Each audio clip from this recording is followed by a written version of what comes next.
हम आपकी मुलाकात एक ऐसी हस्ती के साथ करवाना चाहते हैं जो कि हमारी अपनी सभ्यता, हमारी अपने संगीत की दुनिया में एक बहुत ही अहम व्यक्ति है, एक चमकता हुआ सितारा है। आपका नाम है आशा भोसले। आइए प्रोग्राम में उनका स्वागत करते हैं। आशा जी, हमारे प्रोग्राम में आपको बहुत बहुत स्वागत है। नमस्कार। नमस्कार। आप हमारे शहर में आई हैं, बहुत खुशी हुई है हमें।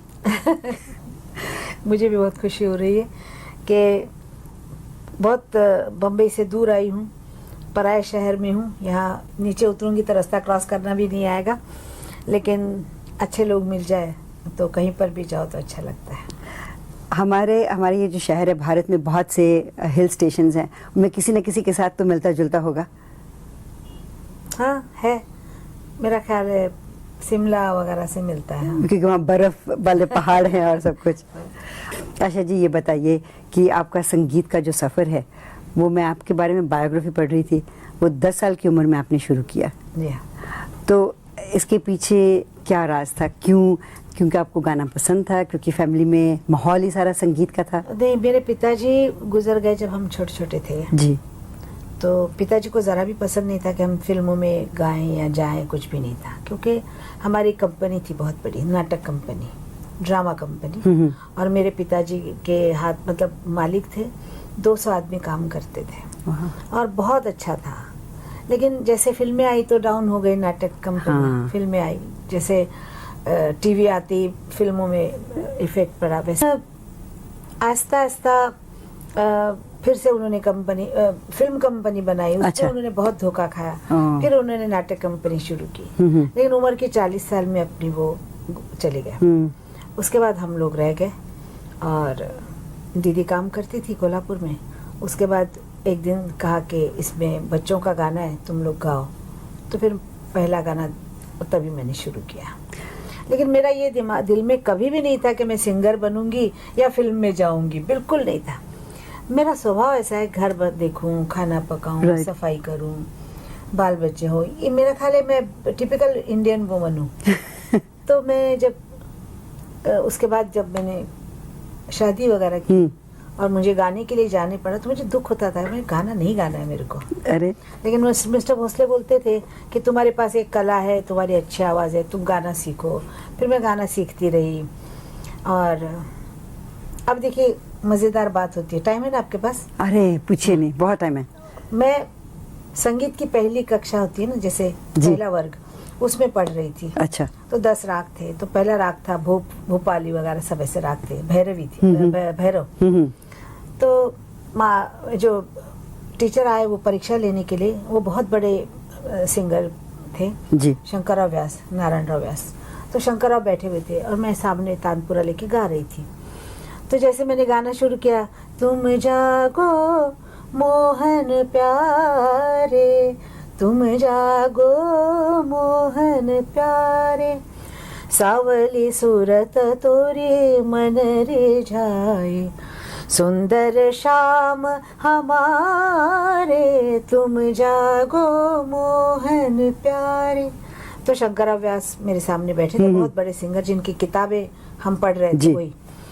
तो उन्होंने देखा और मुझे ऐसे देख रहे थे और ऐसे ऐसे करके सुन रहे थे। बड़े मुझे कहते बस। मैं डर गई, एकदम कांप गई। मैंने कहा बस, मतलब मैं फेल हो गई? ऐसे पूछा मैंने। बोले नहीं, तुम्हारा नंबर पहला है। मैंने कहा कैसे? मैंने तो अभी प्रैक्टिकल कुछ किया नहीं है, प्रैक्टिकल अभी लिखना बाकी है, ये वो। कहने लगे अच्छे सिंगर को इस सब चीज़ की ज़रूरत नहीं होती, तुम्हारी आवाज़ इतनी अच्छी, तुम कल आ जाना मेरे घर पे बच्चा। हाँ। मैं बहुत बड़े उम्र वाले थे। मेरे घर आ जाना, मैं पिक्चर चल रही उसमें गाना गाना। तकदीर कैसे कहाँ ले जाती है, देखिए जो लिखा होता है। गाना सीखने गई थी बस। फिर ऐसे गाने मिलने लगे। लेकिन मेरी ख्वाहिश ये थी कि मैं खाना पकाऊं, बच्चे संभालूं, ये वो भी दिया भगवान ने। कितने बच्चे हैं आपके? मेरे 3 हैं। और 2 बेटे 1 बेटी? 2 बेटे 1 बेटी। ब्यूटीफुल। और अब तो ग्रैंड मदर हैं आप? हाँ जी, बहुत बड़े बड़े बच्चे, मेरे ग्रैंड सन्स, शादी हो चुकी है। Very nice.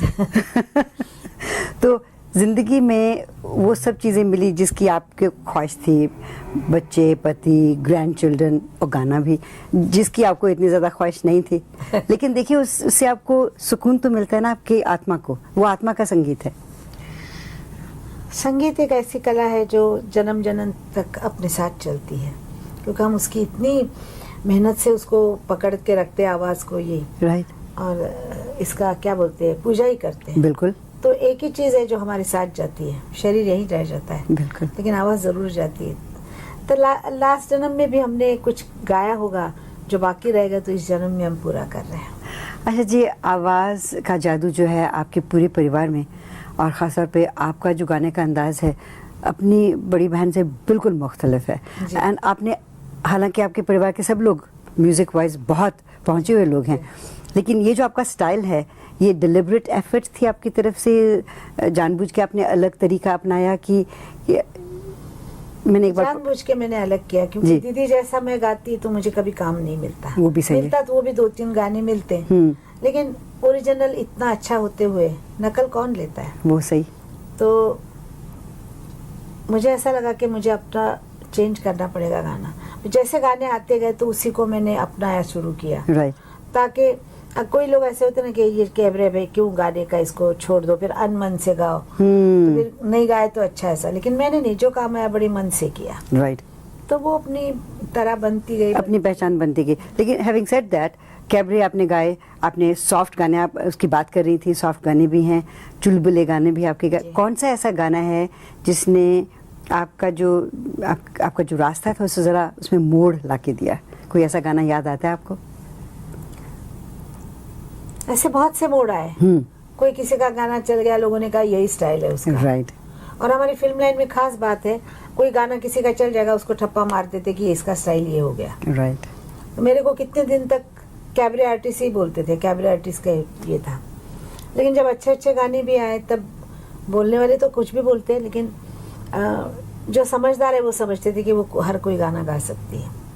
और एक दफ़ा मन्ना डे ने कहा था कि आशा ताई, मुझे आशा ताई बुलाते कि तुम जो गाती हो कोई समझा ही नहीं, तुमको किसी ने गाना ही दिया नहीं आज तक, तुम जो गा सकती हो वो दिया नहीं, तुमको थोड़ा मिक्स क्लासिकल देना चाहिए, वो तुम बहुत अच्छा गाती हो। तो वो बोलते थे कि तुमको लोगों ने मिसयूज किया है तुम्हारी आवाज़ का, तुम्हारी आवाज़ जितनी अच्छी है उतना किसी ने तुमको दिया नहीं। मैंने कहा ठीक है, ये भी नसीब की बात है। आप महसूस करती हैं ऐसा? हाँ, मैं महसूस करती हूँ, बहुत बार महसूस करती हूँ। ऐसे उटपटांग गाने जब गाते हैं तब सोचते हैं कि ये गा रहे हैं हम लोग, लेकिन ये क्या है, कुछ भी नहीं है। गाना अलग ही चीज़ होती है। अकेले मालूम नहीं, लोग ऐसा बोलते हैं कि मेरा ये पसंदीदा गाना है, तो मेरे दूसरों के गाने पसंदीदा वो गाती रहती हूँ मैं। अरे वाह। मेरा अपना गाना गाने का कोई मतलब ही नहीं होता। मैं अपना गाना कभी सुनती भी नहीं हूँ। सुनना हो तो कोई अच्छा दूसरे का सुने ना, अपना ही क्या सुनने का गाना। मैंने आपका जो कॉन्सर्ट यहाँ पे हुआ था, मुझे आपका अंदाज़ बड़ा अच्छा लगा कि आपने एक अपने बैग में से टोपी निकाली, वो पहन के एक किस्सा सुनाया, और उसके बाद आपने गाना गाया, और हिमेश जी की आवाज़ में I thought that was very cute.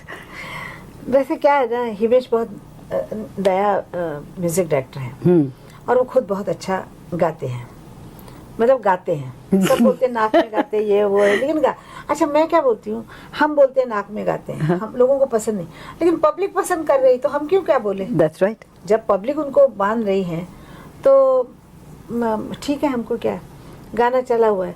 अभी बीच में पहले ऐसे हुआ था कि मेरा उसका काफ़ी, उसने कुछ बर्मन साहब को बोला था, हाँ जी, तो इसके ऊपर मैंने कहा थप्पड़ मारना चाहिए, ऐसे बोला था, और बहुत चला वो बम्बई में, इंडिया में बहुत आशा ने बोला। फिर उसने बहुत बहुत प्यार से, मतलब उसने टीवी पे 1000 बार माफी। तो मैंने कहा जो आदमी माफी मांग सकता है वो बड़ा आदमी है। बिल्कुल सही कहा। जो अपने आप गलती मान ले वो सबसे बड़ा आदमी है। फिर मेरी उसके अच्छी भाई हो गई, मैंने गाना भी गाया उसकी फिल्म। तो ये गाना उसका मुझे बहुत पसंद है। मेरी ग्रैंड डॉटर इतनी 5 साल की, वो भी गाती रहती थी, तो मैं बोलती कौन सा गाना गाती तू, झक्का दिखा जा, झक्का दिखा जा। तो मैंने एक दिन सुना, मैंने कहा अच्छा गाना ही है, मैं गाऊंगी। अब मुझे कोई हर्ज नहीं होती, ईगो कोई नहीं है। एक्चुअली आपका इस तरह से गाना उन लोगों को ज़्यादा प्रमोशन देता है, उनकी इज्जत, उनका मान बढ़ाता है। अच्छा है ना, हम कुछ करें किसी का मान बढ़े तो और अच्छी बात है। आपने अभी राहुल देव बर्मन का नाम लिया। मेरा सौभाग्य था, मेरी उनसे मुलाकात तब हुई जब मैं BBC लंदन में काम करती थी। अच्छा। तो वहाँ आए हुए थे। उसके बाद जब वो वापस भारत गए तो उनके पास रेड टोयोटा गाड़ी होती थी। जी। तो उन्होंने मुझसे कहा कि आप कभी भी इंडिया आएँ तो आप ज़रूर हमसे मिलें। तो मैं उनके लिए कुछ अंग्रेज़ी के गाने रिकॉर्ड करके लेके, क्योंकि उनको बड़ा शौक था गानों का, राइट, आप तो जानती हैं। तो वो उनको जब दिया तो उन्होंने अपनी गाड़ी पूरे एक दिन के लिए मुझे दी कि आपको जहाँ घूमना आप घूमें। I was very nice, very creative person. मुझे उनका अंदाज भी बहुत अच्छा लगा। उनके साथ आपके जो वक्त बीता है, दैट मस्ट हैव बीन बहुत स्पेशल आपके लिए। मज़ेदार बात यह है कि लोग समझते हैं शादी हो गई, हाँ, तो बस वो एक ही चीज़ समझते हैं कि बस, लेकिन हमारा इतना मज़ेदार रिश्ता था, कोई समझ नहीं सकता है। वो रात को उनका एक था कि 9 साढ़े 9 बजे नहा के आना, एक तहमत, कलर वाली तहमत, कलर का कुर्ता बिल्कुल सिल्क का पहन के, फिर सारे एयर कंडीशन चला देना, लाइट जलाना, और इतना रिकॉर्ड का, उस जमाने में रिकॉर्ड थे ना, लॉन्ग प्रिंट लगा देते थे, और फिर पूरी रात रिकॉर्ड सुन रहे हैं। अरे वाह, 4 बज रहे हैं, 5 बज रहे हैं। मैंने बोला आप तो रिकॉर्ड सुन के सो जाएंगे 10-12 बजे तक, मुझे 10 बजे रिकॉर्डिंग करना है। हाँ, मैंने कहा मैं ये बिल्कुल नहीं बर्दाश्त कर सकती हूँ। रोज का उनका ये प्रोग्राम था कि गाने बैठ के सुनने, और फिर एक फिर बंद करके सुनो ये क्या चल रहा है, फिर से सुनो ये क्या चल रहा है। मैं तो वैसे नींद आ रही, लेकिन अजब किस्म का वो आदमी, अजब ही था, पूरी रात गाने सुन रहा है। उनमें जो संगीत को समझने की एक अलग किस्म बिल्कुल थी ना, totally different from everybody else. अगर आप देखें उनका संगीत और उनके वालिद का, सचिन देव बर्मन का, बहुत फर्क है ना। लेकिन आपको शायद पता होगा कि उनके असिस्टेंट थे, वो आधा म्यूजिक इन्हीं का था। मस्ट हैव बीन, जी, इन्हीं का था।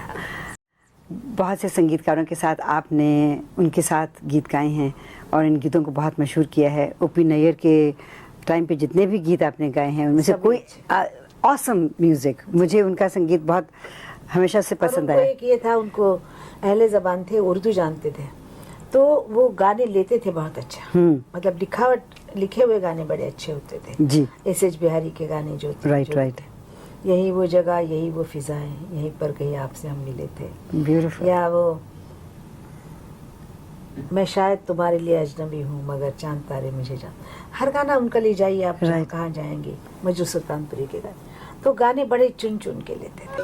और संगीतकार और एक गायक के बीच में जो तालमेल होता है वो भी बहुत ज़रूरी होता है। जब आप गीत का ऐसा कुछ नहीं है, अभी 100-150 म्यूजिक डायरेक्टर के साथ अगर हम अपना तालमेल जमाए तो मुश्किल हो जाए, लेकिन एक दो के साथ जमता है, नहीं होता ऐसा, नहीं हो सकता। हम सोचते हैं ऐसा, लेकिन जो गाना मिलता है, जिसका भी गाना मिला, वो हमको उस गाने में अपनी जान डालनी होती है, चाहे वो 500 रुपए का हो, चाहे 5 लाख का हो, चाहे वो पिक्चर आने वाली हो, चाहे नहीं हो। जब गाना गाने गए ना, उसका मतलब हम बिल्कुल उसके हो गए। तो कोई भी म्यूजिक डायरेक्टर हो, चाहे आर डी बर्मन हो, चाहे ओपी नैयर हो, चाहे एस डी बर्मन, कोई भी, हमारे लिए गाना आया मीन्स वो एक हो गया। और हर गाना मेरे लिए नया गाना होता है, एक पहला गाना होता है। इस गाने को अगर मैंने ख़राब किया तो मेरा करियर का, आपको मालूम नहीं, कल का जब शो हुआ ना, तो मुझे ऐसे ही लग रहा था कि ज़रा भी कहीं कमी नहीं होनी चाहिए, जो होता है ना अंदर से, ऐसा हर रिकॉर्डिंग में मेरा ऐसा होता है कि ज़रा भी कमी हो जाए तो मैं खाना नहीं खाती हूँ, इतना होता है। जब आप कहते हैं आप गीत गाने के लिए जाते हैं, तो उस वक्त आप उसी संगीतकार के लिए गीतकारी होती हैं। तो गीत जब आपको दिए जाते हैं, क्योंकि ज़बान हर एक अलग होती है, उसको प्रोनाउंस करना अलग होता है, तो किस तरह से उसकी नोटेशन आप करती हैं? क्या आप सब कुछ मराठी में लिखती हैं? मैं लिखती तो देवनागरी में हूँ, ठीक, लेकिन इतने साल हो गए, पहले समझ नहीं आती थी, लेकिन बाद में हमने सीखा, थोड़ा उर्दू सीखा, राइट, हिंदी सीखना नहीं पड़ा, लेकिन उर्दू सीखा। उसकी खास बातें जो है, आयन गायन की जो है, वो उतना जब जी, जैसे वो तकाफ है, ख है, ये सब बातें जब ये हो गई तो कोई मुश्किल नहीं आई, राइट। और सिखाने वाले अगर गलत हो तो हम उनको कह सकते कि आपने, क्योंकि इतने गाने अभी मेरे हो गए हैं, मैं आपको बताती हूँ, 13,000 गाने हो गए। वाह, मेरा किताब निकला है, उसमें तारीख के साथ सब लिखा हुआ है, कौन सा गाना किस तारीख। वो किताब तो मुझे लेनी होगी। उसका नाम है स्वर आशा, स्वर आशा, गुलजार भाई ने दिया है। बहुत अच्छे।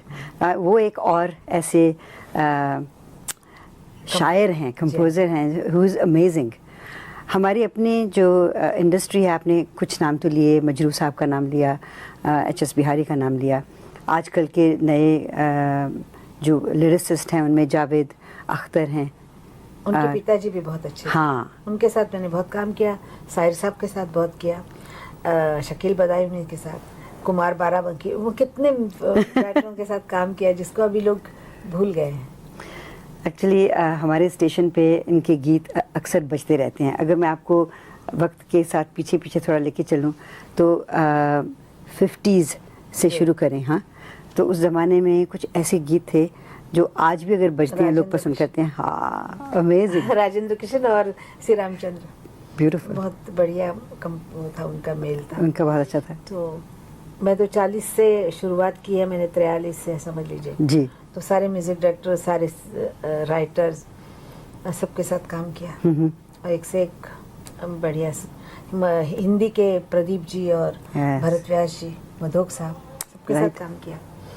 और मुझे ऐसा लगता है कि जिन लोगों ने वो ज़माना देखा, वो म्यूजिक डायरेक्टर्स के साथ काम किया, उन सिंगरों के साथ गाया, मोहम्मद रफ़ी, मुकेश, तलत, हेमंत दादा, अब नाम लीजिए, किशोर, दीदी, लता दीदी, गीता दत्त, शमशाद, जोहराबाई, तो मुझे ऐसा लगता है कि मेरा जीवन भर गया बिल्कुल। अभी कोई इच्छा नहीं रही कि कोई सिंगर दिखता ही नहीं मुझे, ना कोई म्यूजिक डायरेक्टर दिखता, कोई नहीं दिखता है, क्योंकि इतना बढ़िया लोगों के साथ काम किया और इतना काम किया, दिन रात उनके साथ खड़े रहे हम लोग, दिन रात खड़े रहते थे, क्योंकि सुबह गाना शुरू, रात के 2 बजे ख़त्म, फिर दूसरे दिन गया, फिर चालू हो गया ऐसे। और लता दीदी के साथ गाना मीन्स तो एक फीस्ट होता था और एक परीक्षा होती थी जीवन की, तो वो अभी कोई किसी को नहीं मिलेगा। बदकिस्मत लोग हैं जिन्होंने उनको देखा नहीं। अच्छा जी, ये जो कहानियाँ आपके बारे में और लता जी के बारे में फैलाई गई थी कि आप दोनों में आपस में बनता नहीं है, ये है वो है, उसमें कितनी सच्चाई थी? सच्चाई ये है कि मैं शादी करके गई, वो उनको पसंद नहीं था। अच्छा। उससे थोड़ी सी मन में मनमुटाव आ गया था। फिर जैसे 60s में मैं वापस आई और मैंने पहले मकान लिया, तो माँ ने बाजू का मकान लिया और हम सब साथ में रहने लगे। साथ में रहने के बाद कभी कदार होता है बल्टर से, बस सब बहनें हैं, 4 बहनें, टकराव तो होता था, कभी कभी होता था, लेकिन उसका मतलब ये नहीं कि हम लोग एक दूसरे के दुश्मन हैं या कुछ है, ऐसा कुछ नहीं। अगर मैं बीमार पड़ी तो सारा घर पूरा दिन खड़ा बैठा रहता है, मेरा बच्चा बीमार हुए तो इसको ये नहीं कहते कि झगड़ा वगैरह कुछ। लेकिन ये है कि उसको अगर व्हाइट पसंद है तो मुझे पिंक पसंद है, ये तो चलता है। लेकिन इसको ये नहीं कह सकते आपके दोनों बहनें आपस में बिल्कुल लड़ाइयाँ कर रहे हैं, कुछ नहीं। जब जाते हम पैर छू के बैठते हैं, खड़े रहते हैं उसके सामने, वो नहीं बैठी तो हम बैठते नहीं। वो जो इज्जत है, जो मान है, वो सब हमारे घर में ये बहुत चीज़ें मानी जाती हैं, जो हमारे रीति रिवाज हैं उसको बहुत संभाला जाता है। आपने कहा कि आज से पहले के जो संगीतकारों के साथ जिनके साथ आप काम कर चुकी हैं, अमेजिंग पीपल, फैंटास्टिक पीपल, आज वो बात नहीं है। सो क्या हो सकता है कि ये उम्र की बात हो, हमें वो चीज़ें नहीं पसंद, कि उस ज़माने के जो लोग थे सचमुच में बिल्कुल अलग किस्म के लोग थे? नहीं, उनका ये था कि 5 मिनट में, 10 मिनट में गाना तैयार होता था। कोई म्यूजिक डायरेक्टर 2-2, 3-3 दिन लेते थे जी। कोई म्यूजिक डायरेक्टर बाजे पे हाथ रखा, गाना सामने लिया के गाना तैयार करते थे। राइट। मतलब इस किस्म से हमने देखा है सामने। अच्छा, मैं ये नहीं कहती हूँ कि आज के खराब हैं, देखिए, लेकिन आज का म्यूजिक में कल का म्यूजिक मिक्स है। आप बताइए कोई भी गाना लेके कि ये फ्रेश है, उसमें आर.डी. बर्मन है हर गाने में? है, बिल्कुल। आप निकाल के देखिए, एक आध गाना होगा जो जिसमें आर.डी. बर्मन नहीं आया। हर कोई बोलता है हम उसके फैन हैं, हर कोई उनका गाना ले रहा है, हर कोई उनका स्टाइल उठा रहा है, रिदम उठा रहा है, तो इतना कुछ उठा लिया है कि अभी पता लगाना मुश्किल हो गया है कि किसका म्यूजिक क्या है। तो ओरिजिनल क्या है, आप मुझे बता दीजिए, ओरिजिनल गाना ये है, मैं मान जाऊंगी। ओरिजिनल कुछ आ नहीं रहा है, इसलिए हम कहते हैं कि ओरिजिनल जिस दिन आएगा उस दिन हम मानेंगे कि हाँ ये कुछ नया आया। या तो इंग्लिश से होता है, राइट, या तो आर.डी. बर्मन से होता है। ये गाने देखिए, आप हर गाने में आप देख लीजिएगा, आप तो इतना बड़ा स्टेशन चलाती हैं, आप गाने सुनते जाइए तो आपको ये पता लगेगा कहाँ से कहाँ कौन उठाया, कौन किसने मारा। वो बात तो हमेशा सामने आ ही जाती है। अक्सर लोग ये भी कहते हैं कि आप देख लीजिए, आशा जी के गाने देख लीजिए, लता जी के, रफ़ी जी के देख लीजिए, आज भी बजते हैं तो लोग पहचानते हैं उनको। आज से 3 साल पहले के गाने कोई भी सुना दीजिए, किसी को याद नहीं होगा।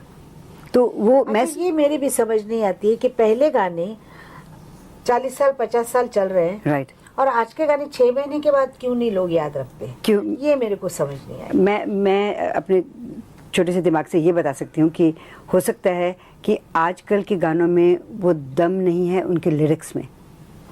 क्योंकि अगर आप कोई भी पुराने गाना, आपने खुद ही कहा कि वो जब भी ओपी नैयर साहब या श्री रामचंद्र जब भी कोई म्यूजिक लेते थे, गाना लेते थे, तो वो उसके लिरिक्स अच्छे होते थे, है ना। तो अगर लिरिक्स में दम है तो गाना याद रहेगा, क्योंकि उसका आपके दिल के साथ तार मिलता है। जवाब बिल्कुल ठीक है ना। तो आज के गानों का तार कैसे जोड़ेगा जब उसमें कोई तार ही नहीं है। हाँ, और देखिए पहले हम गाना गाते थे, कम से कम पूरी पूरी रात जाती थी, पूरा गाना एक साथ गाते थे सारे म्यूजिशियन वगैरह। 3 मिनट का हो, 4 मिनट का हो, डुएट हो, कोरस हो, कुछ भी हो, तो हम साथ में गाते थे। अब क्या हो गया है कि एक म्यूजिक डायरेक्टर और एक सिंगर एक छोटे से रूम में डब कर रहे गाना, और डबिंग में क्या होता है, एक एक लाइन गा रहे हैं, आधी आधी लाइन गा रहे हैं।